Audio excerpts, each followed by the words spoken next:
briefly, just in case people are joining at the last minute. But hello, everyone. My name is Rose Clark. I'm the Ag Program Coordinator for Cornell Cooperative Extension of Chautauqua County. And thank you for coming tonight to our LEAP program. Thank you for doing it. So how many of you have attended LEAP programs before?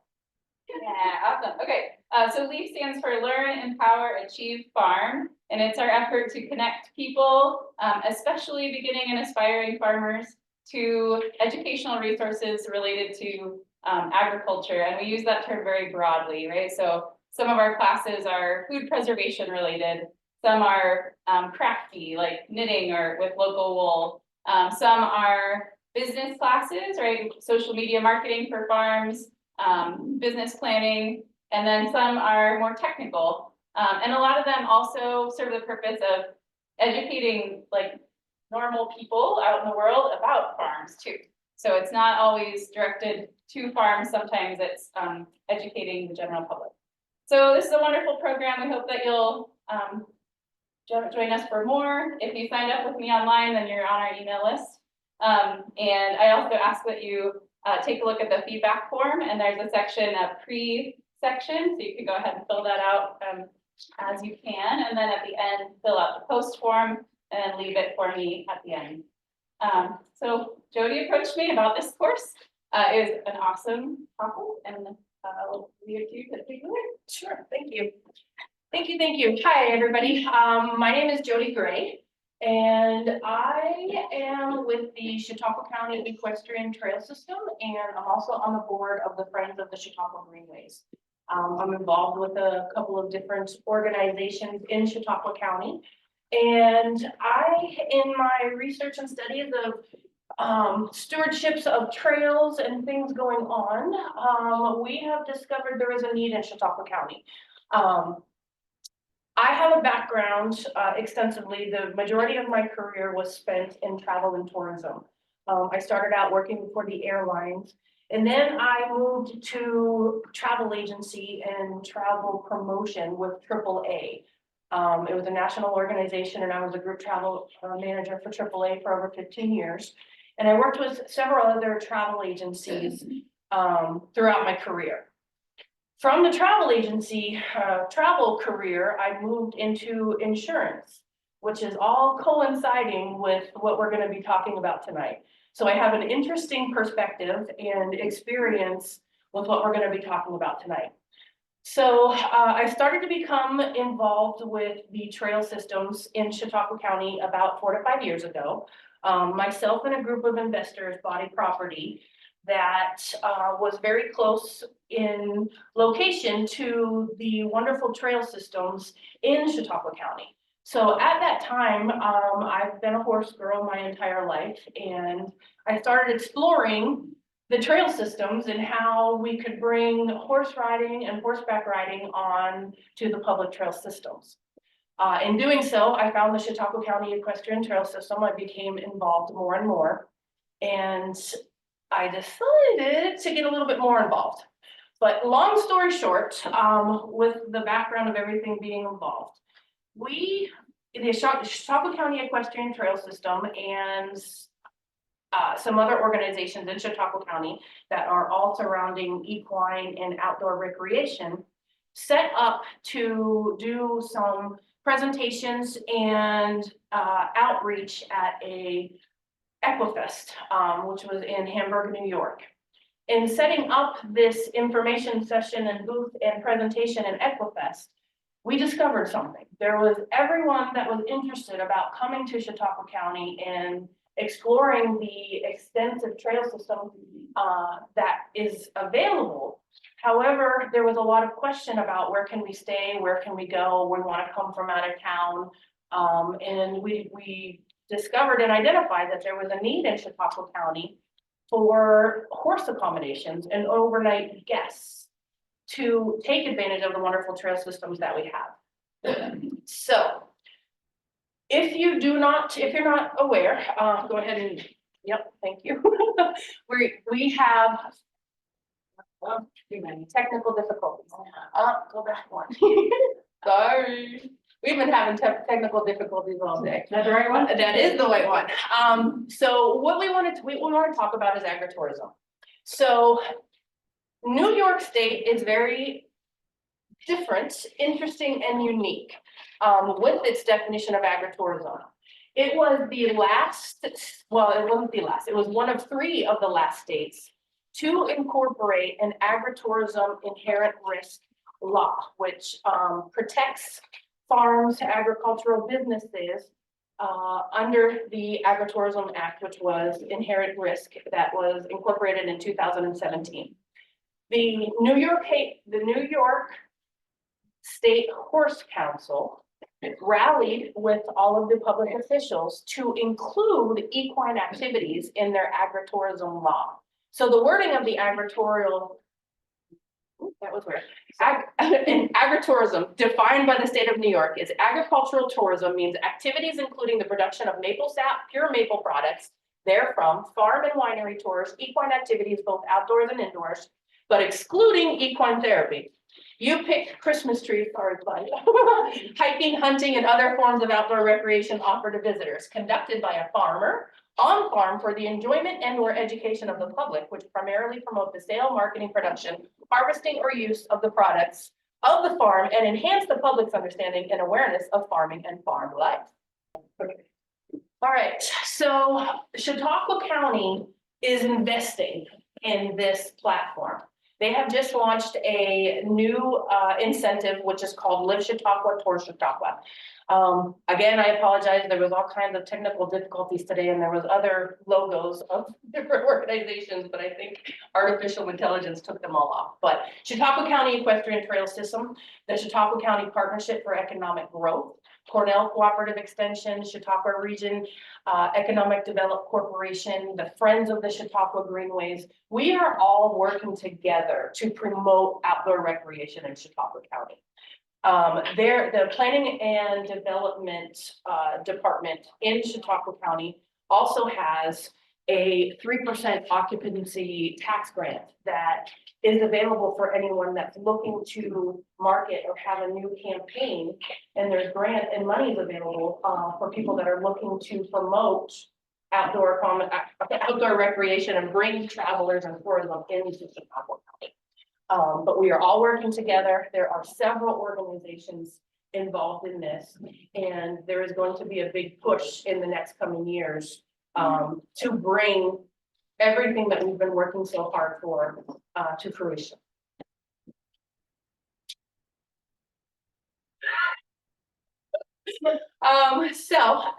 We are going to be offering different presenters during this workshop. So we are going to have harvest hosts with a presentation, a question and answer.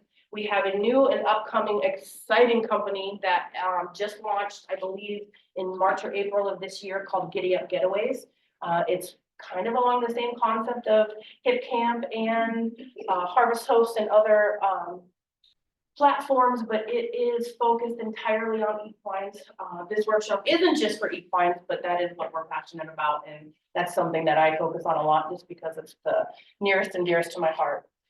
We're going to have an insurance professional that is working with Giddy Up Getaways and other organizations. This insurance professional is from Levitt Insurance Group. Her name is Kim Anders, and she is licensed to sell insurance in all 50 states, and this is what she specializes in. So she'll be able to answer questions about your liability and risk management in hosting guests and overnighters on your property. We also have HipCamp is going to be joining us, Cassandra Friend, going to be answering some information and different offering different information about what the different platforms can do to you and how they can make it easy. One of the things that I want everyone to understand that hosting overnight guests can be as easy as just providing a parking space. It will take very little investment to get started, but if you can be creative, it's what you put into it. You can offer tree houses, you can offer campers, you can offer cabins, you can offer guest houses, tents, glamping, yurts, Julie Rockhessel's here from the Heron Farm and Event Center, and she has been exploring the different accommodations and different housings in a natural environment for quite some time. So there's some yurts over there that's actually very popular in the organization. And then we're going to have some more information coming along, and they're Giddy Up, or I'm sorry, Harvest host JD should be joining us, and he's scheduled to present at 6:15. Are we able to tell if he's online? Yep. I'm on. Yeah. Hi, JD. Can you hear us? I can you guys hear me? Yeah, there he is. Cool. Awesome. All So- right, so JD from Harvest Host. He's based out of Pittsburgh, and he has been working wonderfully with us and getting some information to you guys. So JD, take it over. awesome. Well, thank you for having me on tonight. And yeah, so I will give a brief overview of what Harvest Toast is, and try to answer as many questions if possible. And then my cell phone number is listed on the last slide. So if I don't get to answer a lot of the questions, please feel free to reach out to me directly. So let's start with the mission of Harvest Toast. So our mission is to help millions of people live happier lives through road travel while supporting wonderful small businesses and communities along the way. So the big question is, how does Harvest Toast work? So we have a member base of 250,000 members that subscribe to Harvest Toast, and we connect our members to different small businesses and properties all across the United States and in Canada. It's a really simple concept. You, as the business or the property, would offer a one-night stay on the property to an RVer. And what they do is they patronize the business by buying products, if you have any, partaking in a service. Like we heard earlier, if you do a U-Pick operation, you offer farm tours, you do pet the animals, different things like that. Those are all different things that you can charge our members for in the program. We currently have over 5,600 locations across the country. A majority of those are farms. As you can see, we have over 2,000 farms in the program. And literally, we have host locations all across the U.S. As you can see in this map, literally spread out all throughout the country, which I think is great. Farms are super unique because obviously not one farm is the same as the next that joins the program. We literally have some farms that don't have a lot to offer and they just offer a place to park. And then we have some that have so many different activities that they do. U-Pick operations, pumpkin patches in the fall time. They have a farm store that you can shop at. But the thing that's so unique about our program and the company is you don't have to offer all those different things to join the program. You literally just need a spot, like Jody mentioned earlier, to park at least one self-contained RV. And we can get into that a little bit more as we go on.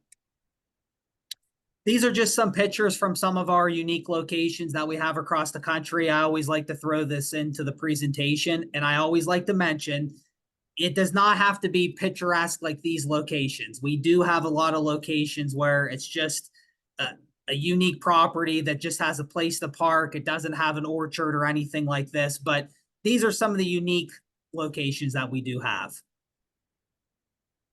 And our CEO, Joel, likes to travel in his RV, as you can see in one of the pictures there. So what are the perks and benefits of joining our program? First off, I always like to tell people increase sales. Our members do such a great job of giving back when they're there on the property. They are recommended to spend at least $30 when they're there, but we see is they do spend over $50 when they're there with you. It varies, obviously. If you have a little bit more to offer to the members, obviously they're going to spend a little bit more money. Increase traffic. It's a great way to bring in some more foot traffic into the property. What we do is on Harvest Toast, we create a profile based off of what you do that gets listed on our website. And I do have a picture of a profile that I can show. All our members get to see your profile. You also get access to your profile, which means you can go in, edit your info, blackout dates, different things like that. You also get free marketing and advertising with us. With that profile, all our members get to see about you. We also send out newsletters every month to our members that highlight new locations on the program. And we also do a lot of things on social media too, on Facebook, Instagram. We like to highlight different properties that are on the program. And then shared experiences. I mean, it's great to talk to other host locations that do the program. And then also, if you're an RVer yourself and travel, you do get a complimentary Harvest Host membership for signing up to become a host.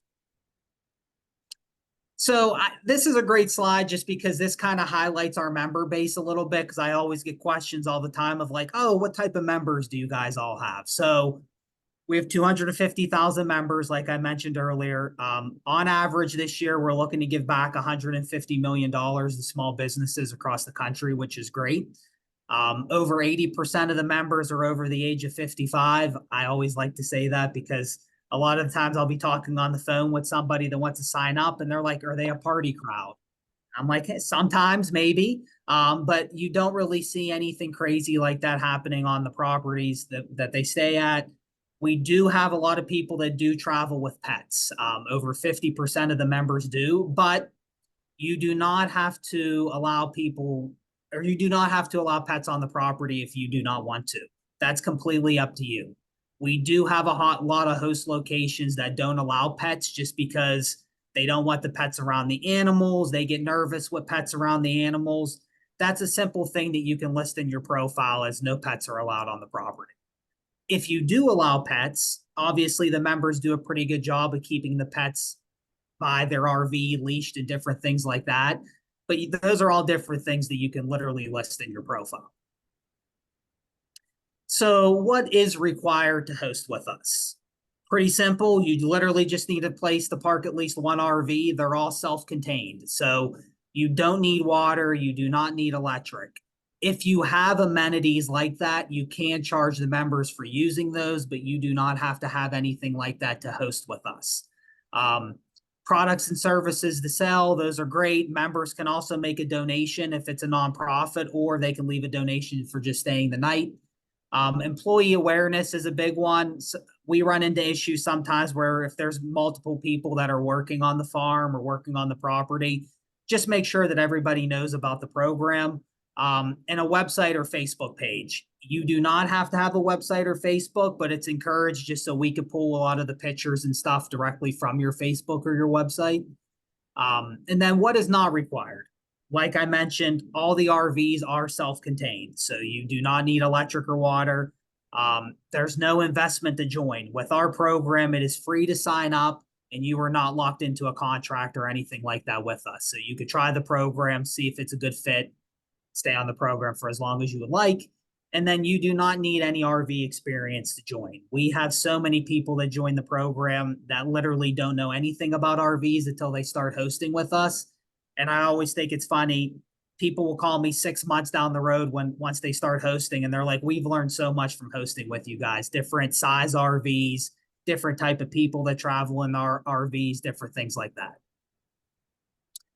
So like I mentioned earlier, this is what a host profile looks like on our website. The host profile is super important for numerous reasons. Number one, this program is entirely customizable to you. You get to control the amount of RVs, the size of the RVs, what days during the week you want to host on, and you also can black out dates that you do not want people to stay with you. You get complete control of this profile.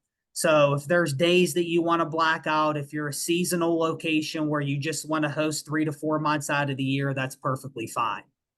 Another really cool thing with this profile is your calendar is actually linked into the profile. So anytime a member would want to stay with you, they have to book a stay through your profile. And you as the host get alerted by an email or a text message to approve or deny their stay with you. So you actually know every member that's going to show up, which is great. And then all of our members are rated and all our host locations are rated. So you as the host gets to rate the member gets to rate the host location where they're staying at.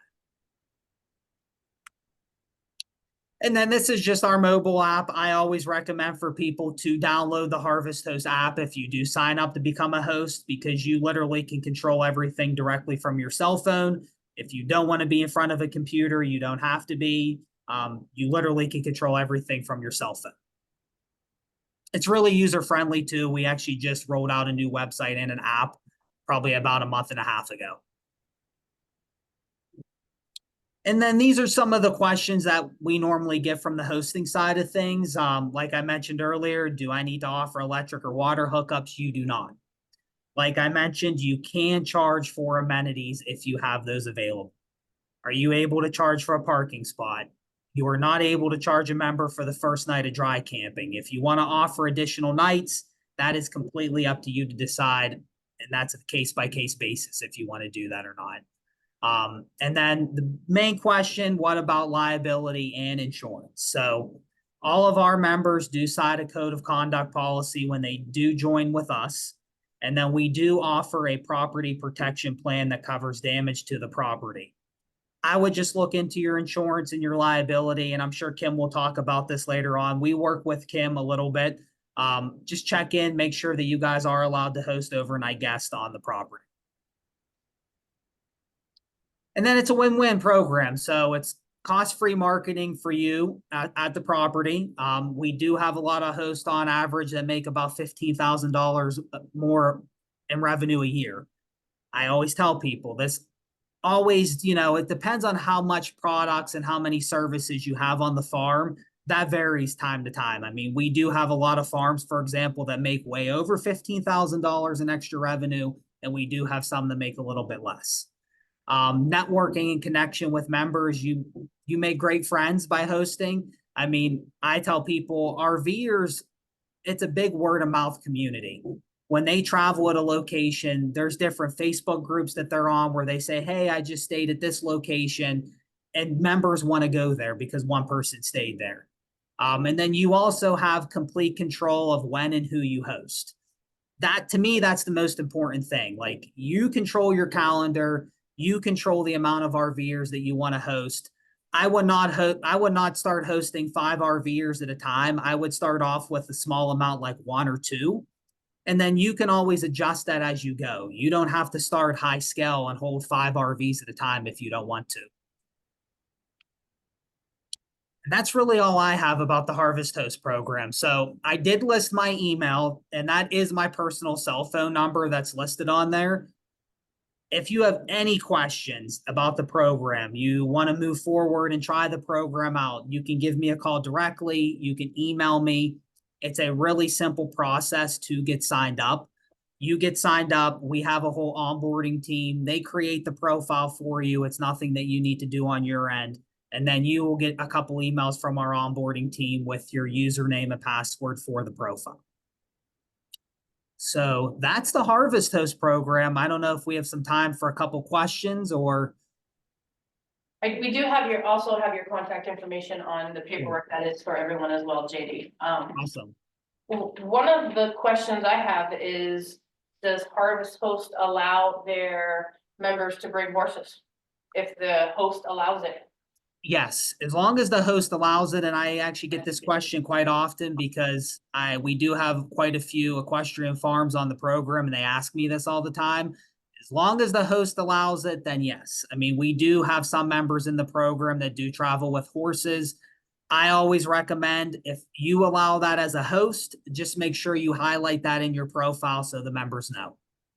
Is there a way to search Harvest Hosts for horse-friendly or accessible? That's a great question. So on the new app, you can search for farms in the program. Unfortunately, you cannot search for horse farms right now. That is something that we are working on.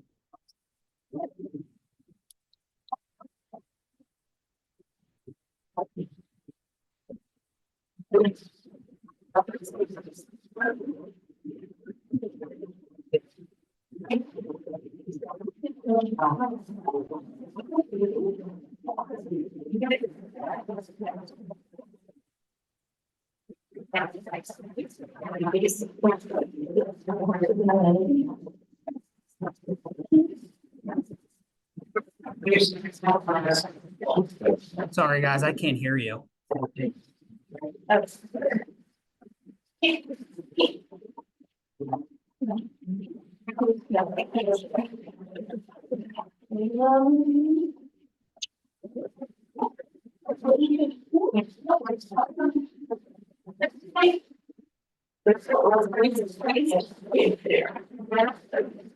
We're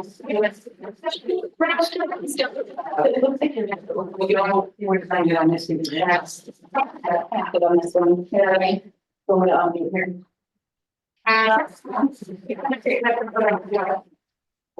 Can you hear us now, JD? Sorry. Yes, now I can. Just.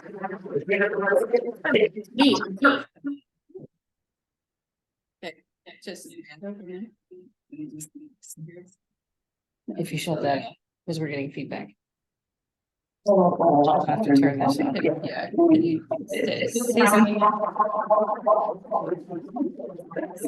All right, JD, I'm not sure what's going on. Hang tight. No problem.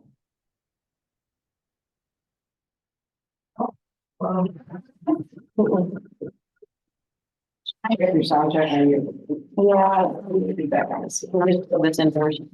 Yes.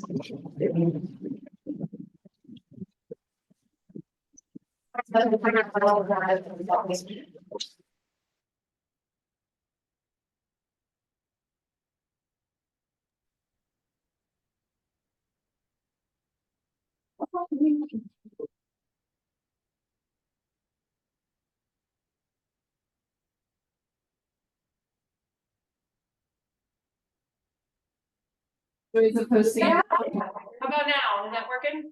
We tried to do a workaround and plugged it in differently. You can hear it now? I can hear you now. Okay.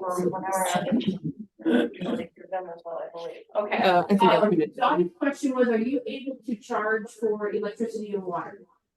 Yes, you can charge for electric and water. And can you charge For horse combinations, for example, if we were offering a stall. or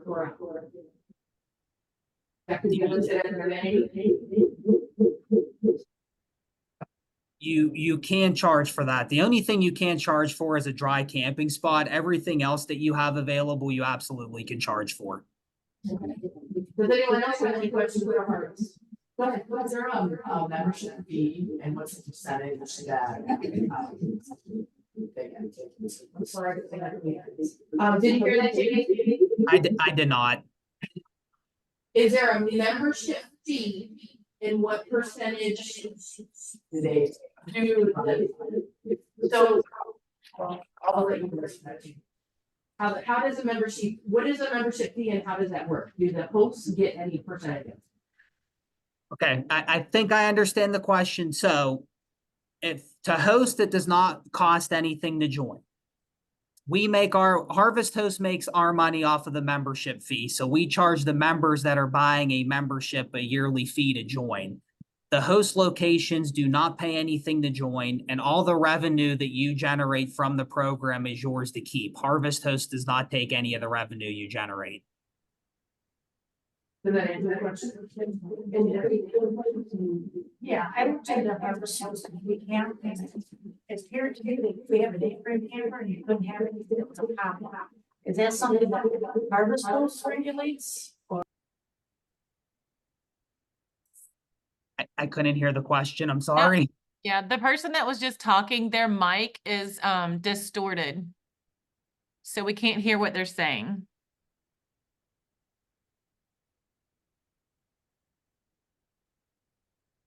Okay, try now. How does it Yeah. sound?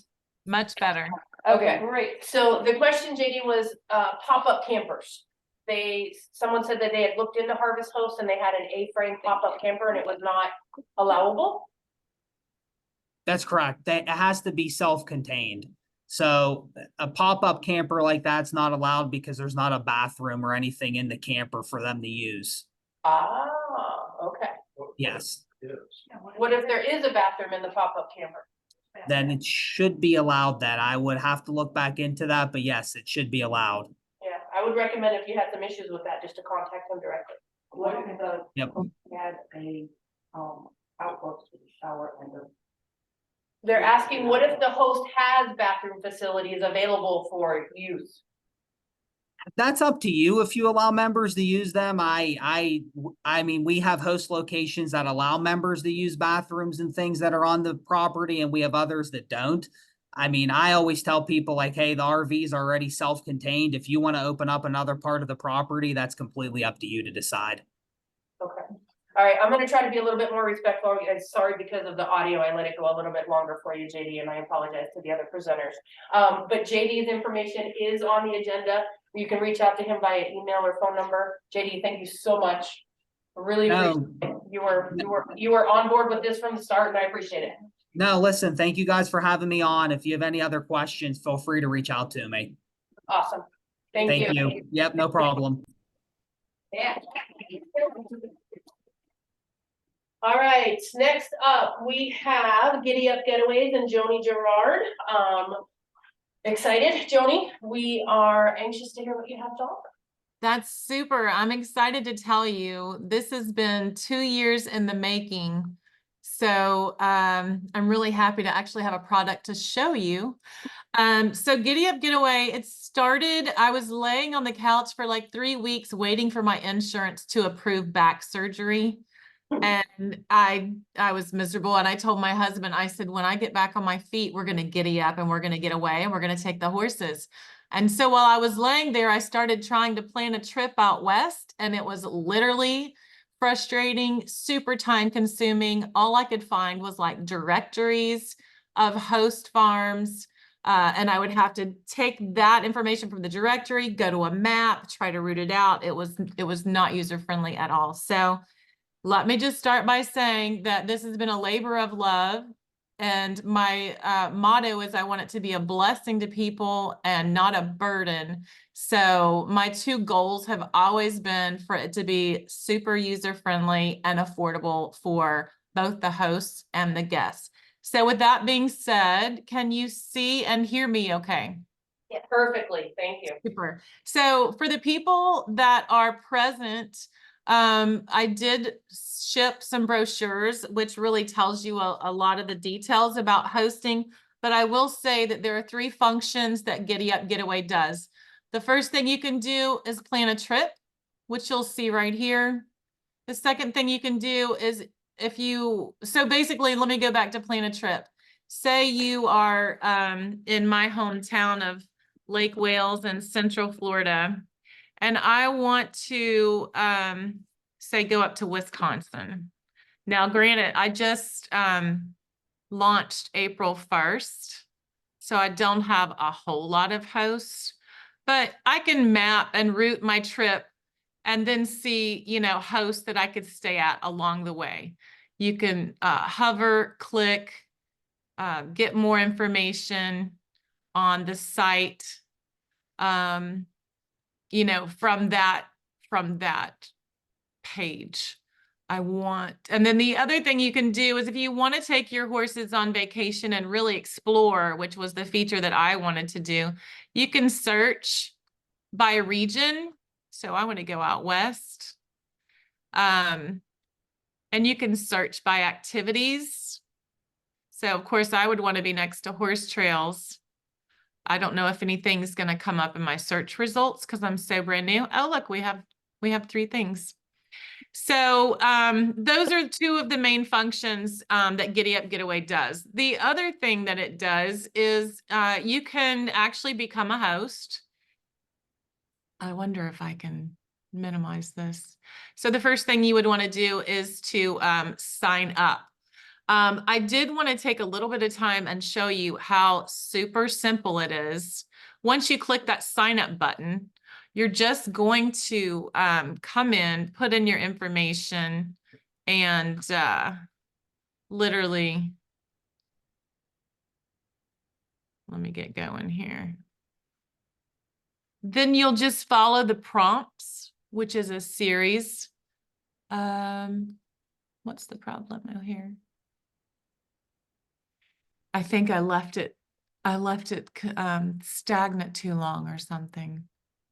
And it's not going to go. I wanted to show you how easy it is to follow through the prompts to onboard your property. So basically what you would do is you would start answering the questions. How large is your farm? Is it a hobby farm? Is it a working ranch? Is it a dude ranch? And you just have multiple choice answers and you just click and keep going through the process. And I'm not really sure why it's not letting me do that because I had it all set up for you guys. but I'll just have to move on to the next step. I am tweaking some features here. So when you're planning a trip, right now you have some options for your human site. So a human site is going to be, is it a place for me to park my horse trailer? Do I have a generator? Maybe I don't need any hookups, or maybe I want to find a place that has electric and water hookups. Maybe I'm traveling in a horse trailer that does not have living quarters, and so I would want to search for housing provided by host in that instance. So you have lots of different options here for housing for the human, and you also have these options for your horses. So if you are traveling with a stallion, you would have to click the stallion stall, and the host would also have to allow the stallions that they set up on the onboarding process. So I am going to be adding something here, which is in addition to these amenities, we even have a big rig access here if you're looking for a place where you can turn around with, you know, a big semi at the property. But what I'm actually also going to be adding is a big rig navigation feature, to where if you're trying to get from, you know, Lake Wales to Montana and you want to avoid bridges, or you want to avoid 2-lane roads, I'm going to add that feature to help people navigate a little bit safer, I should say, so they don't end up getting in a 2-lane road and finding themselves in a predicament. I want to head over and show you the host dashboard. So let me just go ahead and log in.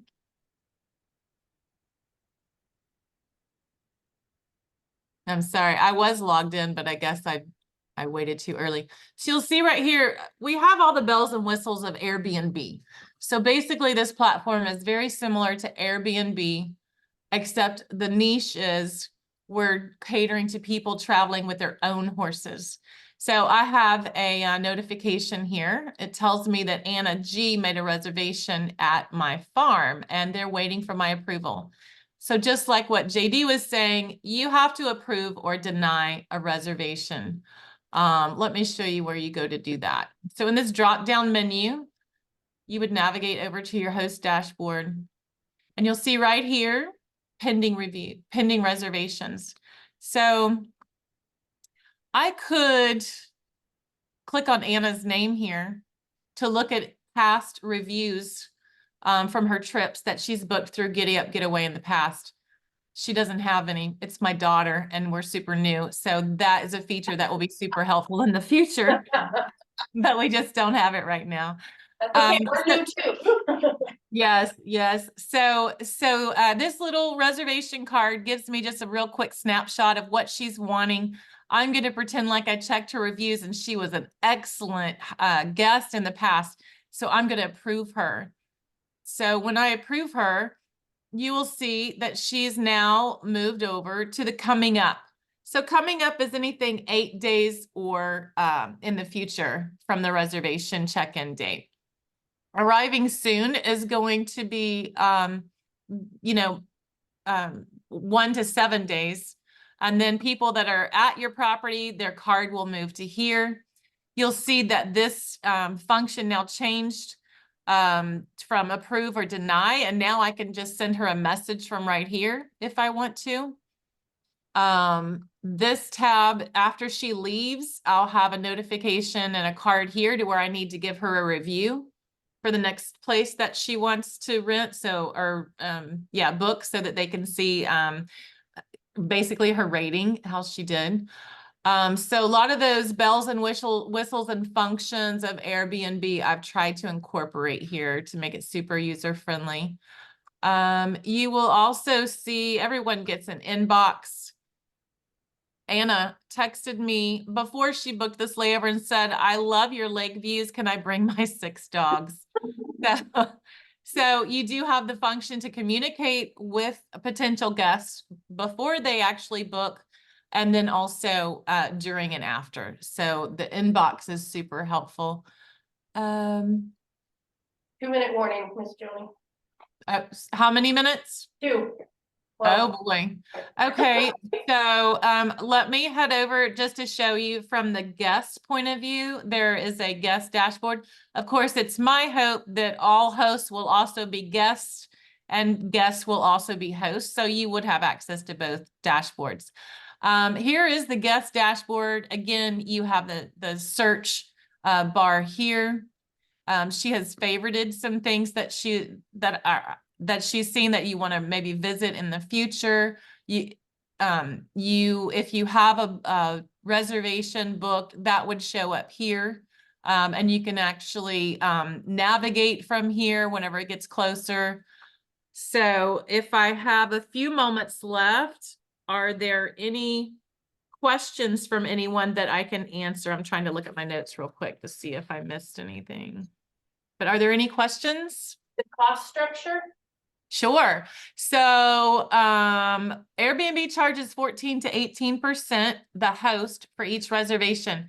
Giddy Up Getaway charges 10%, and it is absolutely free to get started. Hosts don't pay anything to get signed up. They only pay after a completed reservation. So basically that 10% is paying for all of this software and the functions that I just described. Those were extremely expensive to put in place and to have built from scratch. So that helps cover that. And of course, we also have third parties that we use like Mapbox, the review system, the inbox, all of those are ongoing fees. So that structure is 10%. There is a booking fee that the guest will pay, and that will help cover the credit card fees.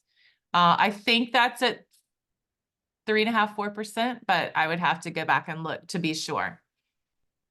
Are amenities also, like if we were to charge amenities through Giddy Up Getaways, you take the commission off of that as well? So the 10% comes off the top, off the total that a guest pays. Okay. So just so you know, we have some features coming in the future, like scheduled messages. So if there's a common message, like a welcome message, we'll have that set up to where guests or hosts can go ahead and write it and tell us when to schedule it. As soon as the reservation's booked, 24 hours before they come, where you give them driving directions or gate codes. So that feature is coming. The other feature that's coming is called add-ons. And so say you have an obstacle course for horses and they can rent it for an hour. You can offer that through Giddy Up and they can actually go ahead and book on the platform. You can offer guided horse trail, guided trail rides, or let them rent your arena. So I'm trying to allow this platform to be like a blessing for hosts to be able to maximize what they can offer their guests and also be able to capitalize on it at an affordable price.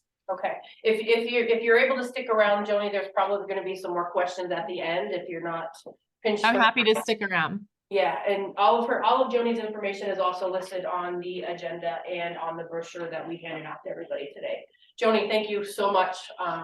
Excited Absolutely. for you and for us. Thank you. Take care. Thank you. All right, next up, we have our down to business talker. This is Kim Ayers. She is from Levitt Insurance Group. I found my way to her through Giddy Up Getaways.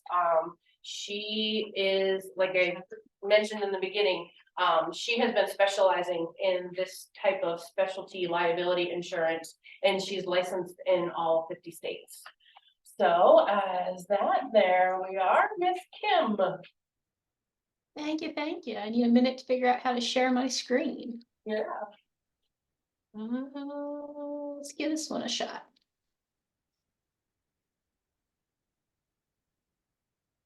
Did it work? It says you're, we got it. Yep, perfect. There we go.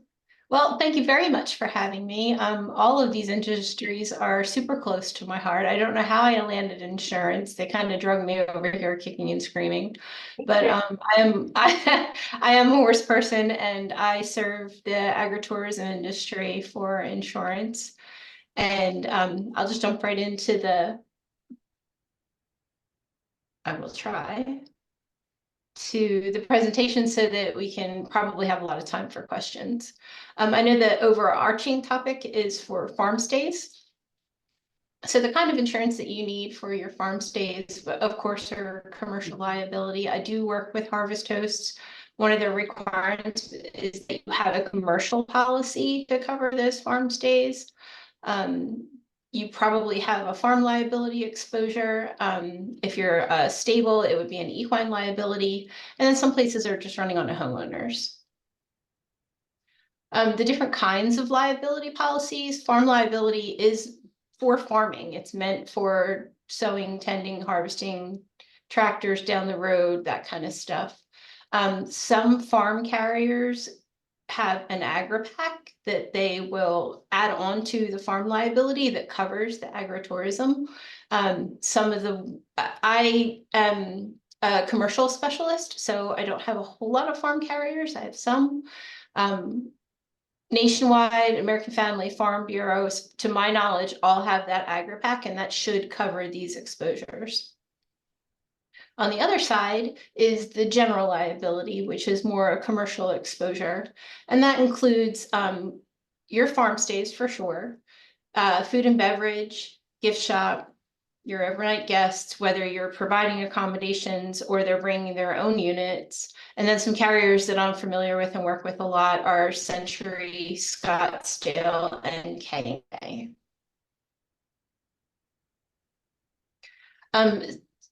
Really getting down into the nitty gritty, when you're looking at your current policies that you have, you want to look and see what is included or excluded. So an exclusion removes coverage from the policy.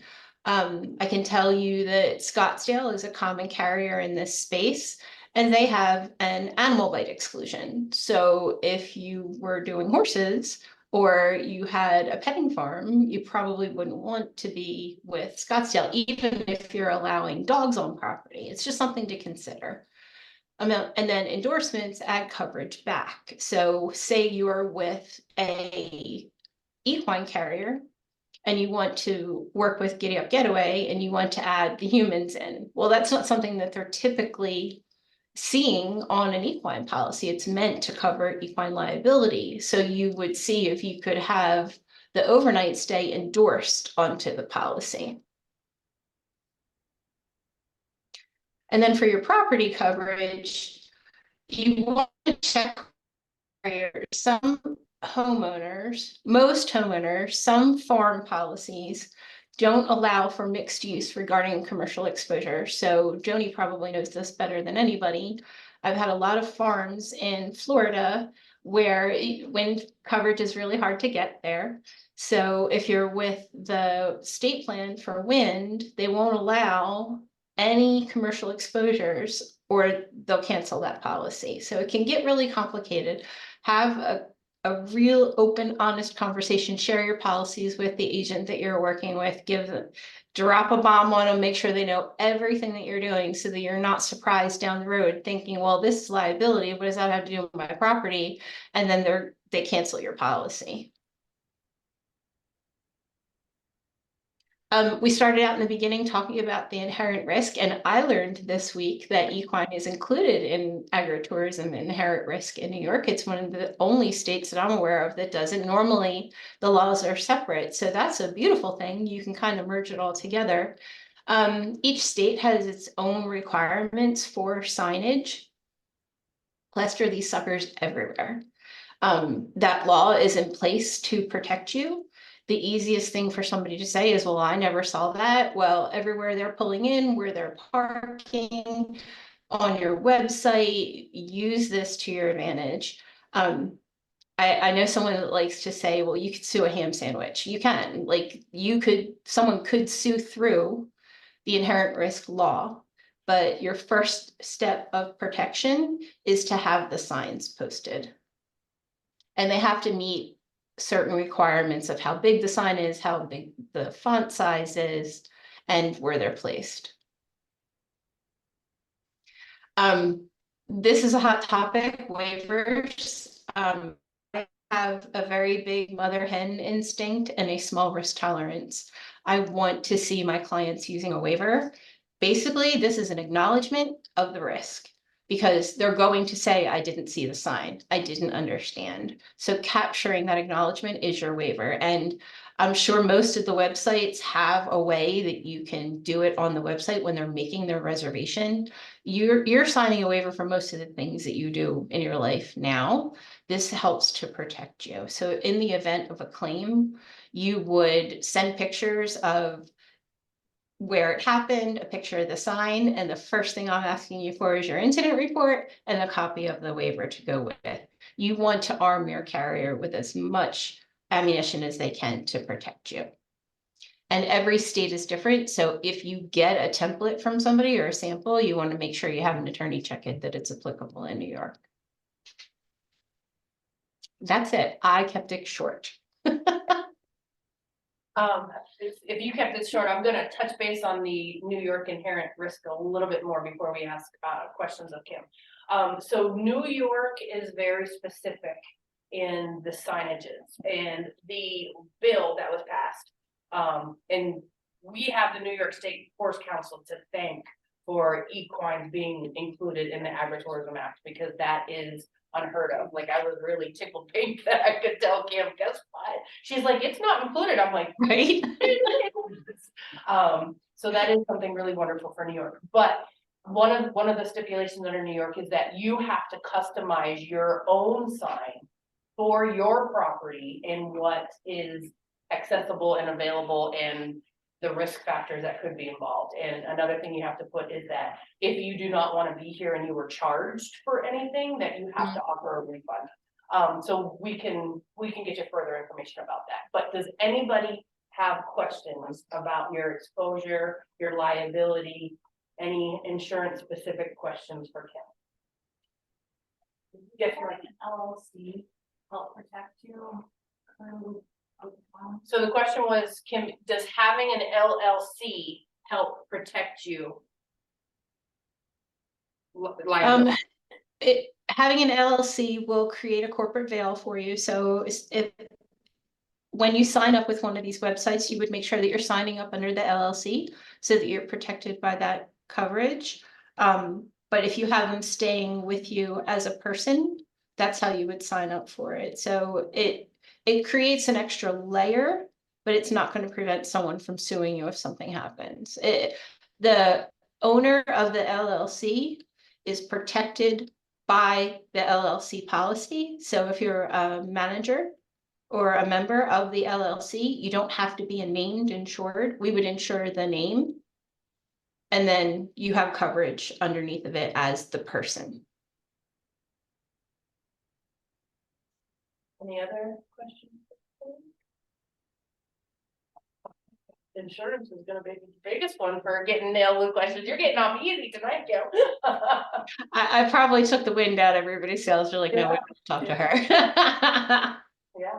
I can say that I'm sure a lot of horse hotels, a fair amount of stables. I know Liberty is kind of getting out of stables as much. Markel is a carrier. They're not super fond of the Farmstays. Like, they're fine with the horses, but they're not so cool on the humans.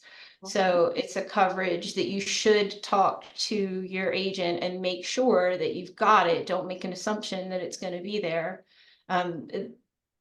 Part of the thing of insurance is, it's covered unless it's excluded. But again, I'm not a big risk taker. I don't want to try to play that card.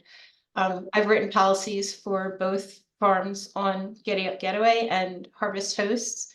The premium, it's around $750 as a minimum premium for it. And then that exposure is covered. That's not as much as I thought it would be, but yeah, the language in insurance can be really confusing, and if anybody wants help in trying to decipher that, I can offer some assistance. Yeah.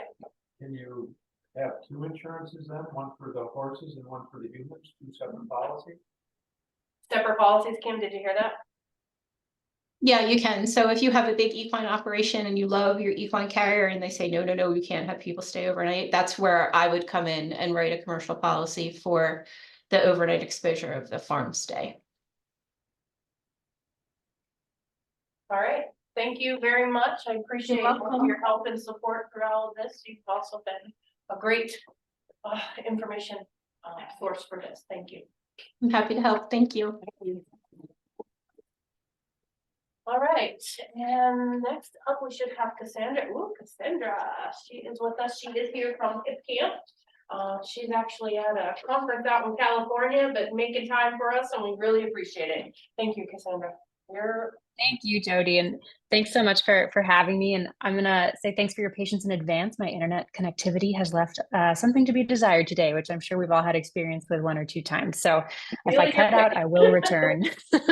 When I've lived in upstate New York for a few years now, and it's you just never know what's going to happen. So we're all on the adventure together, and this time dialing in from California.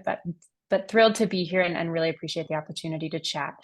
I'm going to share my screen and ask for a thumbs up if you can see it, please. Yes, we got it. Excellent. Thank you. I really appreciate that.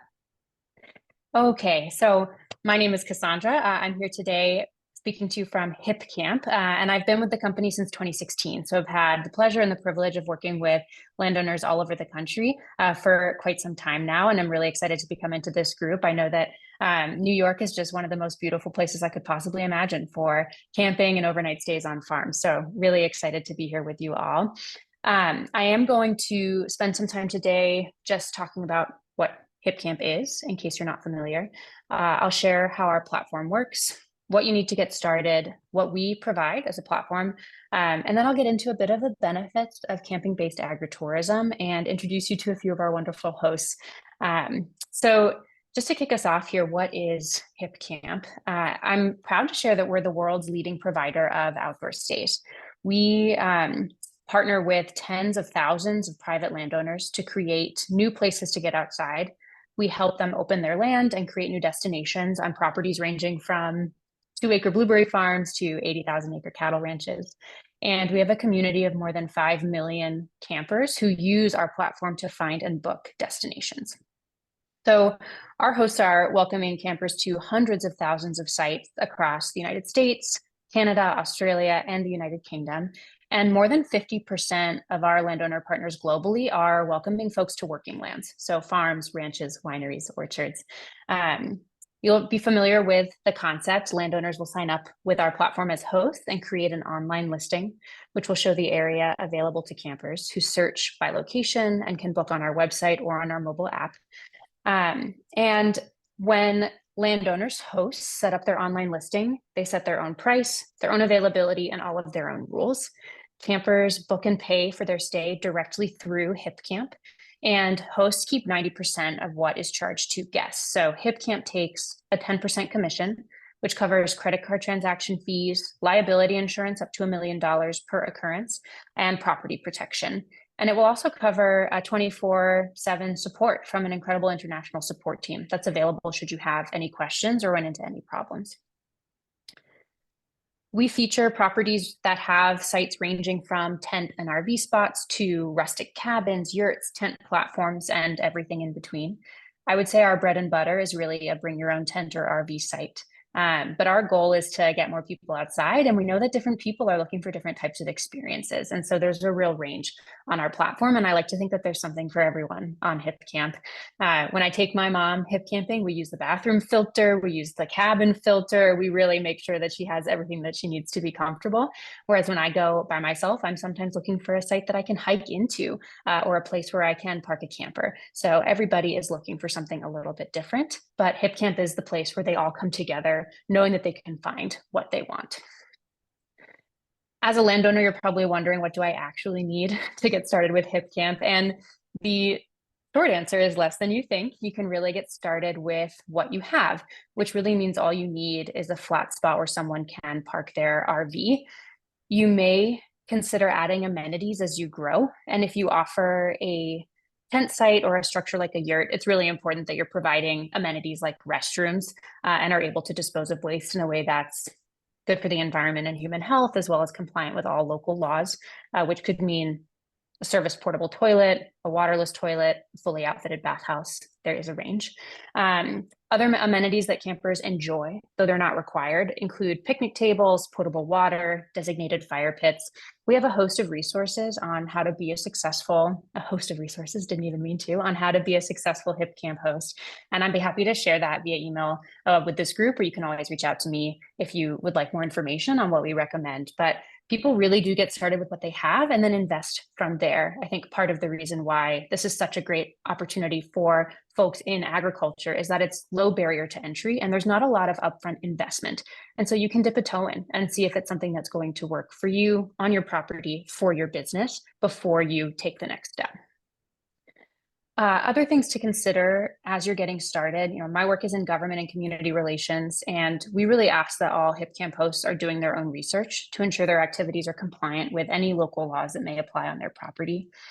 We also recommend thinking about your neighbors and talking to anyone who might be impacted by your hosting before you welcome your first guest. This could be someone you share a private road with or someone who can see their property through your kitchen window. We know that these relationships can be difficult, but we find that it's really important to consider the impact to the wider community as you're thinking about what you want to do on your property. And we also really recommend thinking through guest safety very far in advance. You're hosting people on working land, which you're very familiar with, but not everybody is. That's one of the great things about agritourism. We're able to educate people and connect them with agriculture, but you want to make sure that you're giving them the information they need to behave responsibly, safely, appropriately on your property. So you want to set expectations with folks about where they can and cannot go on your property. Are there places that are off limits? Can they bring their dog? If they do, does that dog need to be on leash or off leash, right? Starting to think through some of the guidelines and rules that you want to set to ensure a positive experience for you as the host and a positive and safe experience for your guests. Zooming in a little bit on what we as a platform provide, there's a lot on this slide and I'm not going to address everything, and new tools and features are added all of the time based solely on feedback from our communities on the host and camper side. So if you have an idea, please don't keep it to yourself. But it's free to sign up. We don't make anything unless you do, and you can start and stop hosting whenever you'd like. We provide calendar management tools, including calendar syncing if you leverage another booking platform. So you can indicate what days you're available, when you want folks to check in and check out, how long you want them to be able to stay. Maybe you have a minimum night stay, maybe you have a maximum night stay, right? Everybody is different. We have a support team that's available every day of the year. We provide liability insurance in the rare event of an accident, and we also provide property protection should something get damaged during somebody's stay. We help you collect the appropriate occupancy taxes for your bookings if that is applicable on your property. And we connect you with our community of more than 5 million campers, glampers, RVers who really come to HipCamp because they want to find experiences like the ones that you offer. I will just say quickly that I think before I started working at HipCamp, I didn't think that you could camp on a working farm, and now it's just my favorite way to travel. I really can't imagine a world where that's not an option for folks. And I was chatting with a young woman who works seasonally on a farm in the Adirondacks, and she used HipCamp to camp exclusively on farms between upstate New York and her home in Florida. And I thought that was just so neat because it was a way to connect farmers with farmers too. And just a really awesome story for me to hear as somebody who's long worked to bring people onto our platform and to support them once they get here. It made me really happy. So what else do you need to know about HipCamp and camping-based agritourism? Well, we really believe, as I shared just a moment ago, that camping and hosting campers with HipCamp is a really low barrier and sustainable way to diversify revenue. We know it's already a critical source of revenue for folks all over the country and across the world. In terms of what you can earn, HipCamp sends tens of millions of dollars to HipCamp hosts every year, and more than 1 million came in over Labor Day weekend alone last year. Within the first 8 months of working with HipCamp, there are hosts who have earned as much as $21,000. And so, for some people, it's a really supplemental. It's a small amount that can make the difference for property taxes or, small projects on the property. And for others, it is an incredibly lucrative source of revenue that they have become dependent on to stay economically viable. Many of the folks that we partner with are using that income to maintain and improve their land, to offset the rising costs associated with agricultural inputs and land ownership. And we learned recently that about 40% of the folks that we partner with use their income from hosting directly to pay property taxes and make mortgage payments. So it's been really powerful to see the impact that these activities can have for agricultural operators. I was excited to hear some chat about agritourism liability laws. There are some states that don't have them yet. I'm glad that New York is one that does. And I think there's a big opportunity to invest nationally in this industry. And I think we're starting to see people realize that, which is really tremendously exciting. We also have heard from the HipCamper side of our business, so that side of our marketplace, that being able to camp on farms to buy products that are grown and made on the property, from meat and vegetables to yarn, can really be the difference between a good experience and a truly unforgettable one. We have a tool called our Extras tool that enables landowners to list items or experiences for campers to add to their booking. Campers can also choose to purchase when they're physically on your property, but sometimes being able to add it to a booking makes it easier for folks. I think our most popular extras, the last time I looked, were farm fresh eggs and firewood. And I know that when we first released our Extras tool, the most popular class was Beekeeping 101 on an amazing property in Virginia. So people get really creative with these, and we love that. I've seen Serenade You Over Dinner with a string quartet. I mean, it is truly the sky is the limit, and people share their creativity with their campers, which just makes for such an incredible experience. I also just want to add that, we're talking about agritourism, but a lot of this for HipCamp comes out of people's desire for outdoor recreation and outdoor experiences more generally. And there's a great report that's put out by Campgrounds of America every year on the state of camping in North America and on the outdoor hospitality industry. And in 2023, they asked campers what they were prioritizing for their outdoor experiences. And the top 5, and I think I'm going to remember them correctly, there was astrological events like the eclipse. I actually camped on a farm for the eclipse in the path of totality. There was food tourism, rural tourism, connecting with small towns, and agritourism. Those were in the list under the top 5, and I'd be happy to share the report. They do a great job. It's really thorough. And I think there's some information in there that can really help you as you're thinking through your business model and what people are looking for when it comes to their camping experiences. And in my last few minutes here, I'll share a couple of examples of some of the farmers and ranchers in the US who host campers on their property with HipCamp. We'll talk about landowners in Maryland, Ohio, North Carolina, and California, but HipCamp partners with landowners in all 50 states. And in my own community in upstate New York, I have HipCamp hosts for neighbors, which I just love. So I'll start just with Willett Family Farm. Jeremy hosts one campsite and sells on-site goods and produce on his 13-acre farm in Maryland. The land had been in his family for generations before it was sold in 2006, and he and his wife Kathleen purchased it back in 2017 and have since welcomed guests from all over the country and the world. They produce organic veggies, flowers, beef, eggs, and more, and hosting campers has given them the opportunity to sell products grown and raised on the farm directly to guests, which has significantly increased their revenue potential. And we actually learned a couple of years ago that their on-site sales sometimes exceed their reservation fees, which is really exciting. And they use the data from their on-site sales and from their campsite bookings to secure a $50,000 grant from the USDA to hire their first on-farm employee and promote their free-range egg operation. So for the Willets, hosting campers has enabled them to increase their agricultural production, which is the point, right? We want to be making it easier for farmers to keep farming. I'll also just add that Jeremy was instrumental to changing state law in Maryland. Agritourism's definition in the state of Maryland now includes camping. Not very many states have that explicitly stated, and he saw the benefits and made it his mission to increase that opportunity for others. George and Carol have 15 sites on a 5th generation, 115-acre farm in Ohio. It's a Christmas tree farm, which has a longer off season than most agricultural operations, and agritourism activities, including camping, keep revenue coming in during the other 11 months out of the year. They've done a truly incredible job. and they are right next to some public land in Ohio, and the state has started to depend on them for overflow camping, which is pretty amazing. And again, shows the connection between outdoor recreation and experiences and agritourism.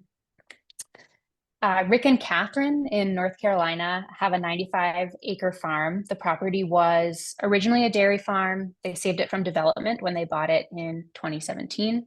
And when COVID hit in 2020, the restaurants that they had agreements with to buy their meat all closed. So those agreements disappeared, and they had animals that needed feeding twice a day. Tourism really saved the day and now accounts for more than 75% of their farm's revenue, which was unexpected, but has been really incredible for them.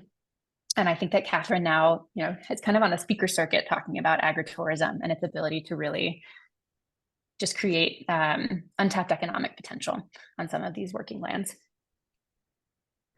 Kenny has a ranch in California in the heart of Paso Robles wine country, but growing grapes is not an option on this property.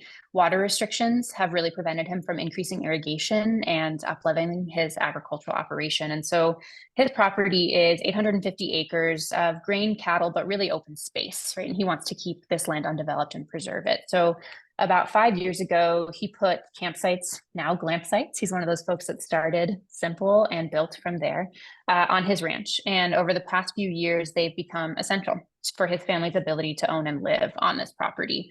And this is just a beautiful picture of one of his glamping tents. It's not, you don't have to start with that. And he certainly didn't. He started with tent sites. He had a dream to bring veterans to his property, and he has just built from there. So as these stories illustrate, or hope to illustrate, hosting campers with platforms like HipCamp is a low barrier way for farmers to engage in agritourism, diversify revenue, and increase on-site sales. And hosts really start with a single campsite and increase their offerings from there. So thank you for being so generous with me. I really appreciate the chance to share information about what we do and the potential of camping-based agritourism. And I'll close just by sharing that we partner with state and local governments to help them understand the benefits of these activities. We work across the country to advocate for agritourism activities like camping that really enable farmers to diversify while keeping the majority of their land in agricultural production. So we're excited to be partnering with folks like you to welcome people to your incredible properties. And we're really looking to the future to ensure this is something that your communities are invested in and able to support long-term. This is my information on the screen here, Cassandra@hipcamp.com, and that is my phone number. You can call or text me, and I'm always happy to answer any questions you may have and chat through the details. Awesome, Cassandra, thank you so much. Before you go, I do have a question. The experiences with HipCamp, is that also covered under liability policy? It's a great question. So our liability policy has some exclusions, right? Just like, where did she go? I think she's gone. I was hoping our insurance expert would stay through my presentation. But there are exclusions to our policy. And so you just want to make sure that your extras that you're offering aren't one of those exclusions, right? So for example, if you are letting people drive something, I believe that's an exclusion. And I can share, we have a documentation of all of the exclusions to our policy, but the activities themselves on the properties, if they're part of the HipCamp booking, are included and covered by our policy. And I can connect folks who have questions with our support team. I think something important to note is just like if somebody stays an extra night and it's not booked through our platform, if they don't book the experience through our platform, it will not be covered by insurance. But if they do and they take the commission off, that it could potentially be. Yes, provided it's not something that is explicitly excluded. An example would be serving alcohol, like anything that happens if you are selling people alcohol, unless you have your own insurance coverage for that, is not going to be covered by our insurance. But we have an exhaustive list that I can make sure to get to your hands, Jody, so you can share it with everybody. Yeah, I would love that. I'm curious if horse-drawn wagon rides and would be something that would. Great question. And if it's not clear enough, we can always connect you with our broker, who's happy to answer any questions you may have. Does anyone have any quick questions for HipCamp? No? Very informative. Thank you so much. I am going to call on you because we do need to get the attention of public officials and government in our area. I was very surprised in researching all of this that New York really hasn't been in the forefront for this. So we're gonna shake it up a little bit and bring it, and everyone seems to be on board in our county anyways. And Thank you. Oh, great. That's awesome to hear. And you may be surprised to know that a lot of states that, talk the talk on agritourism and things like that just don't have the infrastructure in place really to ensure we're able to support and grow it as a community. And so would love to think more about that with you, Jody. And if there are folks who have questions about how they can get involved in local advocacy too, I'm always available to chat about that. Awesome. Thank you so much. Thank you. Thank you. Thank you. Right, so that is going to end with our virtual presenters for the different platforms that are available. Just very, very quickly, I want to touch base slightly actually, no, I'm going to let Rose do her thing, so I can do that at the end. So Rose is going to talk a little bit more about the support from Cornell. I was gonna say something after. Well, speaking of- no, it's okay. So a big thing of what I was gonna talk about is talking with your municipality about this. So that was a great segue into what I wanted to say. Would you mind pulling up the CCE agritourism? Okay, so yeah, I'm Rose, and I'm with Cornell Cooperative Extension, and we are super lucky to have a very active and forward-thinking agritourism team within Extension. And they have amazing resources that I'm going to highlight in your packet. One of their fact sheets is the second from the back. So if you go to the side with the signs, this is one of their fact sheets. This one is about building your agritourism business. And when I asked them how to approach a conversation with the municipality about zoning and laws and stuff, this is where they sent me, but they have a lot more resources than just this. So I am curious, who here, is anyone involved with Farmstays already? Is anyone signed up with any of these? Yeah. Okay. Yep. Okay. Airbnb. That's wonderful. Yeah. Chautauqua County Trail Brothers is affiliated with Farmstays. Okay. Amazing. Great. So it's good to hear that a few of you have kind of dipped your toes into the water and have been the first maybe in our area to start up agritourism like this. Special use permit to do that. Because for our ridings, we have to special use permit just to have a riding. Well, we're in your zone there. Yeah, that plus we're using campground, we should talk about health department. So we've got a long history as a campground and use HipCamp as our platform. So for folks online, the question was, does it require a special use permit? Is that right? And the answer was, it depends. Okay. Yeah, so it could be complicated, but yeah, part of why we wanted to pull everyone together is to share experiences. So definitely talk to Julie. I did reach out to several different zoning and planning departments of different municipalities in Chautauqua County. And the general answer is that there is no regulations on this. Like, we are on the forefront of proposing this to everybody, which is really exciting to me. That I'm flabbergasted that it hasn't been done yet, but there really isn't a big restriction on it. And so the short answer of it is nobody has any answers as of yet, which means we are going to be able to establish this moving forward, working with everyone on. I mean, it's exciting to me. I feel like it's trailblazing. I was trailblazing with doing the trails, and now I'm trailblazing with tourism. So we're bringing it all together. I just have one more question. When you sure do that, yeah, I know you are not allowed to have camp trailers. So I don't know if that's on a permanent basis. That would be on a permanent basis. If you're just having a temporary someone coming in and staying for a couple of nights, they cannot tell you that no. Because our town tried to pass that law. That you cannot host. Yes, you wouldn't even allow to have a camper on the property and stay in it overnight if it's your own camper and your own property. However, we filled the highway department with people in Chautauqua. Went against it because they could see it was gonna cause a huge ruckus. Interesting. So there are towns in Chautauqua County that do. And if there is a regulation, we can fill their board meeting again, but So- nothing is permanent. Nothing is permanent. We can make change. Yeah. So Ellington, they tried to pass the. I was still in Rochester 3 years ago. And literally people went nuts. Together we can. Yes. So yeah, the amazing thing about a lot of municipalities not having any agritourism included in their ordinances is that you have a great opportunity to make it a really good conversation and set the stage for it to be positive. But there's also, scary stories of having restrictions placed, for a variety of reasons. So I kind of wanted to brainstorm with you all. What are how are some ways to make this a good conversation, right?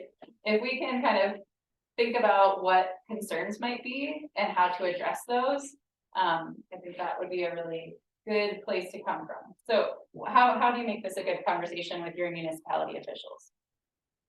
Don't tell. Yeah. It's discussing the economic impact. They And said, how it can benefit. yeah, so the comment was, don't tell them, right? That is a way that some people do that, right? I've talked to people who do that. And they just kind of fly under the radar and hope that they don't ruffle feathers. So something. Well, there's Until power, something yeah. goes wrong, but that's, again, that's not trailblazing, that's not setting up others to succeed. And also, if you do that, you can't properly advertise what you're offering, right?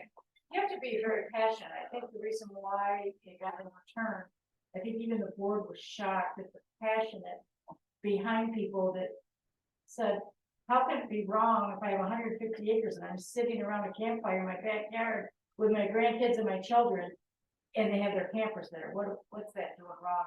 And I think it really opened their eyes to, you have to be passionate and just power in numbers. And it's a lot of people. Do you know what caused them to make that ordinance in the first place, or to propose that? One camper, One camper, what happened? they were living in a camper. There was a building house or whatever they were living in, it burned down and they moved in a camper and were living. Okay, so is someone living there like longer term? Correct. Who was Yes. just on their It property? was a permanent resident. So maybe it was a sanitation concern or a crime concern, because, so just all that to say, a lot of times municipal officials, they're not out to get you, right? They have valid concerns. But if we can come forward with the argument of, this is how much money this operation could bring in. This is how many people that we could attract. This is the audience that we're not attracting yet, that we could be, and addressing those sanitation and crime concerns and other things, can really help to set you up for success. I was on the zoning board for the town of where I live. And just a month and a half ago, I contacted the zoning officer. And I told him, I'm thinking about doing up to 10, maybe doing some glamping and all that. And he said, well, it depends on your zoning too. So my zoning, I have 2 separate parcels that are zoned differently. And he said, you would need a special permit because I have 35 acres, no neighbors. But it comes to a point where, depending on your zoning, whether or not you can do certain things on your land, this one. He said, well, if you want to put up a couple little things, that's fine, but if you start a business, if you start making money, then you're gonna be a special use permit. So it's gonna depend because there's no, because the laws are archaic. Really, They are. and this is the new concept that everybody should. I mean, he's kind of proactive for updating laws, and getting people what they want on their property. So, yeah, coming in was The right approach, agreed. Coming in with the right approach. I have 2 comments there. That one is get to know and when possible involvement, but get to know who they are. And let them understand what it is that you're doing and what it is that you're thinking about and what it isn't going to do, and find out what those, flat out ask, what would be the concerns? Like, what do you think is going to prevent it? The other thing I would say is if you're not already a member of the Chautauqua County Farm Bureau, you should be. Because Farm Bureau advocates for all of these policies, and anything agriculturally related comes through Farm Bureau policies. So that is where your numbers start to build and your support starts to build is through agencies like that. So that's just a. If you signed up through Harvest Host, and you're not charging for the actual camper there, you're only selling your product that you already have, is that considered a business? Like that you would have to have, like she said, you'd have to have a special use permit if you started a business and were making money, but if you're not charging for the person to park their camper there, but they might buy a product from you that you have. Well, if you're selling something, then you're in a business. So that, and there's trickiness to it, but I mean, if the Harvest Host has a membership and just comes and stays at your property and you're not charging him, then no. I'm gonna leave it at that. Not for Harvest. Not for Harvest. Harvest Host, you don't charge for the spot. They're expected, yeah, they encourage you to, Like, if you have electric there and you charge them electric, Did I- water, and you charge them that, then. Did I misunderstand? Harvest Host, they get one night free, wasn't it? Yes. If one night free, but if you stay additional nights, then you charge. Oh, really? Yes. Correct. Right? Yes. I'm right on that, Yes. right? Yeah. So That's what I heard. your membership, you get one free night. That's how you get them on the property. Drive. What it's called, drive. Dry camp, yes, you are correct. It's up to you if you wanna If charge there's for those. utilities, you can charge for the person. Correct, You can charge for the amenities, not for the site. correct. Yes. so just so you know, the county has great support for agritourism. So, Cornell Cooperative Extension works very closely with the county to fulfill the agricultural development and enhancement strategy is what it's called. It's a document that we're all welcome to look at if you are curious about what the direction of that we are kind of aiming for. And there's a lot of talk about agritourism, the benefits of it, and encouraging it. But the challenging thing in New York State is that the county has very little to say about individual municipality zoning. We have been in conversation with them about sharing a recommendation with smaller municipalities. So that's in development, but there's support. Maybe, would it be wise to, when it gets a little more organized, to maybe get something together and send it to the different Absolutely. townships and Yeah, kind of expressing what the interest is and what's going on and kind of make it exciting in the approach. You know, Yeah, starting out the right way. Emily, you might have more to say on that. I don't know how close we are. I know that that's the intention. Okay. I'm not sure. You know, I think that's a great idea. Cooperative Extension cannot advocate for policy. Yeah. And that's where I go back to Farm Bureau. Farm Bureau is the policy leg of that. So I do think it's a great idea, and we can certainly connect with Farm Bureau and say, you can certainly provide all the information to us, and then we can give it to Farm Bureau and say, this is what's happening, but Cooperative Extension as a whole can't. or maybe if we had. But I think that's a great idea. If we had that ready, you know, like we could take it to our own local towns Yes. if we were interested in, if it was all done in a more professional package. Yeah. It's not just me and I want to do something just on my farm, and I'm the only one in Chautauqua County. Yeah. You know, it looks like it's something bigger than just. And that's one exactly person. some of the hopes of our LEAF classes, is building this community of continuity, you know, and a community where you can reach out and say, you were at this with me, what do you think? This is what I'm thinking, this is what we're thinking, come back together as a group. So you can certainly, contact Rose, contact Cooperative Extension, let us know kind of where that's headed, and we can host another LEAF session, we can host another facilitated meeting, whatever you want to refer to it as. But you're right, the more we can get together and come up with a concise, and professional looking Correct. Q&A, like a bid sheet. It's not like I think I'm right out my head, it's not a bid sheet, but like an informative white paper that says this is what we want to do. Well, I know, because even like Airbnbs, some townships are getting, so they don't even want that. And maybe it's because it wasn't done correctly. I'm not sure, they're worried about parties, et cetera, et cetera. Right. You know, so Yeah. I hate to see us get all excited and get something started. Maybe there's a way to get around some of those bumps by what they've done, what we want to do. There are some things already set up. Big businesses do it all the time. If I walk into a Walmart And I asked them, can I spend the night in their parking lot in an enclosed RV? I'm allowed to do that, and I'm not charged for it. Their hope is I'm going to come in and purchase it. Correct. If I go to a bowling corral, same thing. I can stay in the parking lot, but I'm not allowed to have campfires. I'm not allowed to walk around with open containers in their parking lots. So some of the municipalities, we can piggyback off of the private citizens, off of those things that are already out there. Right. World around us, you know, it's easy to get the community. The big thing is to get the community to understand that there's the possibility that monies are going to be spent in the community. It's not just legally. Yeah, and that's not even a possibility, it's proven, Carol, time and time again, like that is. It's gonna go back to that zoning, because those businesses are zoned commercial and they can have their commercial type activities.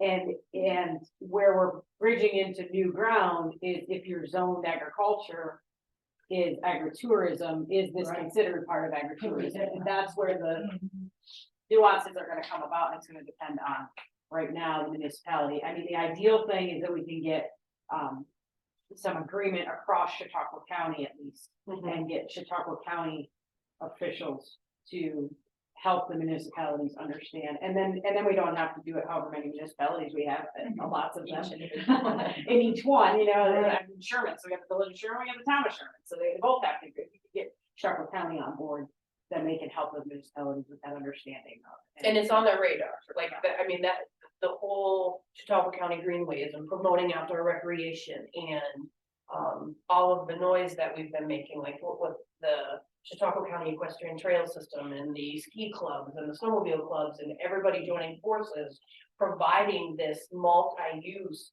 public accessible, recreational activities everywhere. Like they know that it's an asset, and we just need to keep moving forward with this and promoting it. And it might be worth saying, because I know a lot of people in the room know, but some might not know, is that Chautauqua County Equestrian Trail System was originally developed in Cherry Creek and has since expanded and branched out into the North Harmony State Forest as well. We've also partnered with Friends of the Greenway, and this month, next month, June, the map is supposed to come out. So yeah, so the map was released and there was that's Got on a few the maps. yeah. There was oh, go ahead.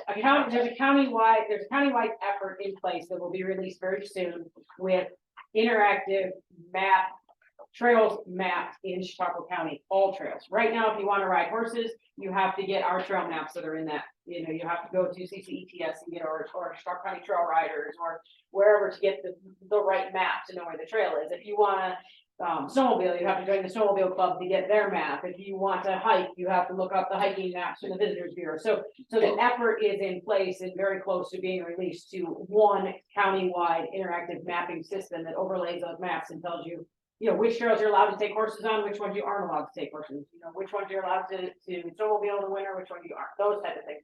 So that effort has been a long time in the making and taken a lot of effort by user groups. And so those type of things are happening and progress is being made. And this is kind of, in my opinion. And it's not the just next public step. trails, it's private trails It's on private this trails map as as well, well. that is allows public to use. And shows you, like, for those that are always scared and directionally challenged like me, I get freaked out in the woods, like, which way do you go? But this mapping system is going to be good. It's what's that called when they talk, the different Communicate. well, like, the different, like, you can use Gaia, you can Integrated, yeah. integrated. Yeah, So the mapping system is integrated to use on different platforms, so you can see exactly where you are on that. And it's trail. gonna be like, like. Yeah, it's gonna be available. on Yes. yeah. You can integrate with those apps. If you already use an app like Onexon or like or Gaia or anything like that, you put that map into there and then you can tell where you're at in town. Yes. So, you know, Rails to Trails, we have a wonderful system of trails around here. It's putting them all together in one place. So the momentum's happening and the progress has been there. One of the other pieces out of that is the chainsaw safety certification that we're having. We have 2 classes next week and one on the 28th. If anybody is interested, it's $150 for the day. You learn how to operate a chainsaw. It is a required training if you're going to maintain any trails on state land. So that kind of get out of that, but we've gotten the user groups together to be able to offer that type of training. So there's been progress made in the last couple of years to bring us together, and this is one of the next steps of getting there. So With that being said, we are always looking for volunteers to help us on public trail systems. It is a lot of work to maintain these trails and make them accessible for everyone to enjoy and use. That is one of the reasons why we are getting the attention from all the county officials and public officials and the DEC and the county lands, is that there's a group of volunteers in Cherry Creek, and there's a group of volunteers in the North Harmony about Hill State Forest, the Chautauqua County Trail Riders. We are all working together to maintain these trail systems. The county's not doing it, the government's not doing it, we are volunteer based. And speaking on that. A lot of people don't realize that. Yeah, correct. And that being said about the chainsaw class, if you are a volunteer for any user group of trails, and you're volunteering, the fee for the chainsaw class is waived. So we have a grant to cover any volunteer that wants to learn how to do that. And it covers level 1 and 2. Level 2 is not required, but level 2 is where you really get into the stuff that we encounter on the trail. Can you ask me a question about that? Yeah. Cause I was at the Reliable meeting the other day and they said, you have to be a Chautauqua County resident to get that. You get the grant. You do? Okay. Yeah. Yeah, because the Chautauqua County funder. I wasn't sure that was correct information. And there were loggers that attended this training that have been doing this as professionally for 25 years that said, I learned more in this class than I have in the 25 years I've been doing it with experience. Just for time management, can you put the PowerPoint back on? Yeah. I don't even know where we were at that, but I want to talk about all of the resources. Where is it? Somewhere. All of the resources that we were able to bring together in this packet. There's a lot more. I could talk about this for hours, so that's why I'm talking and jumping all over the place. I'm trying to touch on the important parts. Right here. No, you need to go to Canva. Up at the top. I saw it. It said agritourism at the top on the campus. Yeah. Right here. Yep. And then click through the presenters. I wanted to talk a little bit about agritourism and the benefits of, and just kind of for perspective, the trail system that we have in Chautauqua County covers a much larger area than the other places that are so successful in already making huge leaps and bounds in this area. Like the Rails to Trails where it is right now is going all the way from Brockton, New York to Sherman. And there's just a small section in Clymer, between Sherman and Clymer. Once you get to Corey, or once you get to Clymer, the Rails to Trail goes all the way to Pittsburgh. And horses are allowed on those trail systems. Potentially, we can connect the 2 state forests that we have, Boutwell Hill and North Harmony. You can ride from Boutwell Hill, get on the Rails to Trails in Brockton, and come all the way to the North Harmony State Forest. Our trail system in Chautauqua County is absolutely amazing. And we need to keep pushing it and bring it to the attention of everyone we can at every avenue. And it's not just for horses, it's for everybody, multi-use trails. They are predicting that agritourism is, 2019, 23 million, 2027, 62 million. I mean, this is a big deal.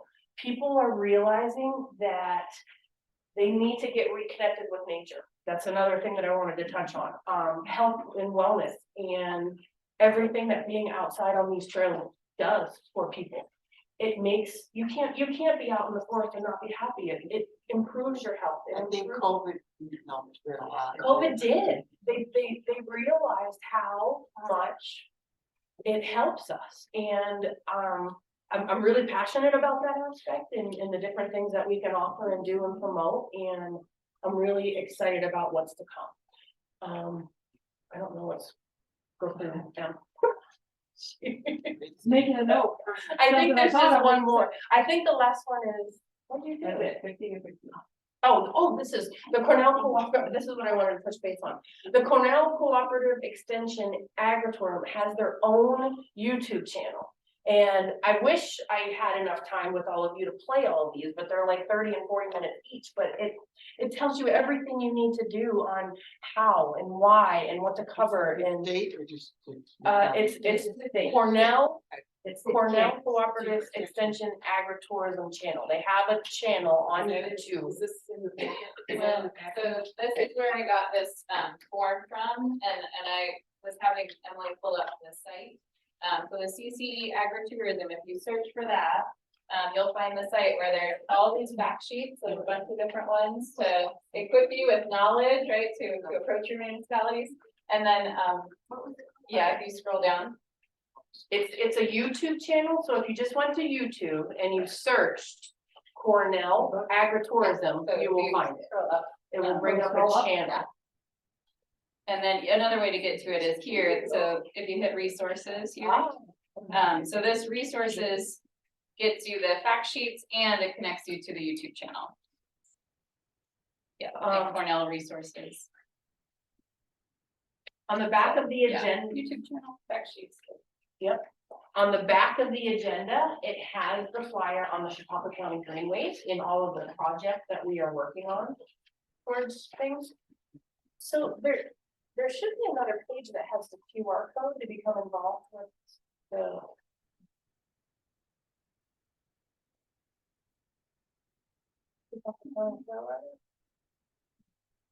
QR code something? No, you 50 out of 50. And you're not on PowerPoint, you're on Canva right now? Interesting. Okay, so, I thought I had the electronic version. So we are asking if anyone wants to stay informed. We've created a, information database in a newsletter for the Chautauqua County Equestrian Trail System. If you want to stay up to date on events, things that are going on, volunteer opportunities, we're going to try to attend more public meetings and take our voices to everyone that we need to hear us, to make sure that equestrians are not lost in this forward movement of outdoor recreation.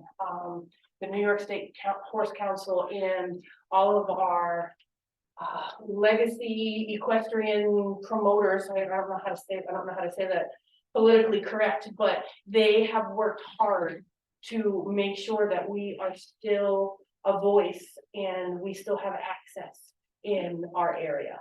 And we have to keep doing that. We have to keep advocating that, or we're going to get pushed out. Like that is something that has been a challenge for us. So, it's not just for horses, but we want it to also include horses. It's not just about us, but we want to be involved in it as well. The website is, yeah, no. Okay, all right, that's fine. Yeah, all right. That pretty much, oh, I wanted to go over what's in this packet. So in the packet is the trail maps that we have in Chautauqua County Equestrian Trail System. We have some information on basic practices for agritourism. We have the actual bill that was passed in Senate on January 6, 2017 that discussed the inherent risk law. I want to touch base on that a little bit because I had to actually educate our insurance underwriters about this because New York State is different. A lot of the underwriters don't understand that there is this coverage and this protection. When you go to explore, making sure that your homeowners or commercial liability policies and things are, include this because not so many of them aren't aware that this exists. And what that does is it takes the liability off of you and puts it on the person that is coming. So if you were to provide the services of horses to people that are staying with you, then you're liable. But if you have people that are coming to your property that have their own horses and they have their own known risks, this bill protects you from being liable. It is a known inherent risk that they're aware of. So it doesn't put the liability on you. So that is the protection that is very unique for New York.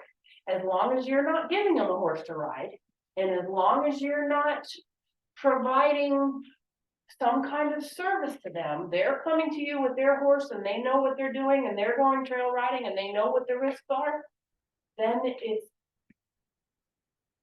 off of you and on them. Okay, everybody, what kind of questions do you have after all of this? What do you know about this 3% occupancy? What do I know about this? We have to, if we were doing this kind of activity, we have to charge us 3%. This is a grant.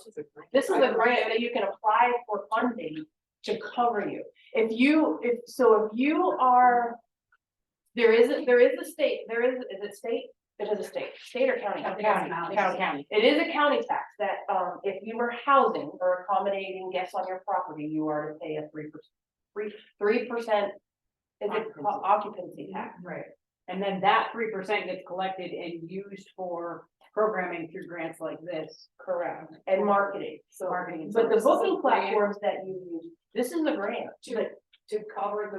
To cover the 3% No, tax. no, this No, is the grant for you to put a cabin on your own. This is the grant to put a parking lot. This is the grant to put a trail. Would you mind touching base on this, Julie? Sure. If nobody is, if not everybody knows, this is Julie Rockcastle. She is the owner of the Heron Farm and Event Center, and Yeah, for the first time we applied for this 3% for the house that Jody and I own next door to the Heron. And we proposed to use it for an event for the place. And the foundation of the grant is that it's so that more people will come to Chautauqua County and they stay longer. You know, it's bringing money in. Yeah, right. Tourism revenue. So I'm happy to help you with this. And it can be a project or an event or marketing, different categories. But yeah, we ended up putting a heat system in our barn with some sound baffles, we built a stage and bought some heaters. And some It's parking. 50, it's a 50-50. You have to, Okay. you have to put your own money too, but well, we got $14,000. No, we got $7,000. 7,000. They would match up to 14. That was great. It was pretty. So there is funds available, and there are ways to help you become successful at it. Yeah. Any other questions? I apologize. I should have offered everyone as they were coming in, and I want to thank immensely to Gina Sebald. She's the owner of Mid Meadow Farm. Agreeing to host us and allow this wonderful session to take place. But she has coffee and water and tea. There's a Keurig in the back. Please help yourselves. Sorry that I didn't offer it. I totally forgot. I just want to say two things. If you came in late and didn't sign in, please find the sign-in sheet on your way out, and just that helps us to track who is here. And then if you have feedback for us, please give us feedback, give us ideas for future topics. And thank you all for coming.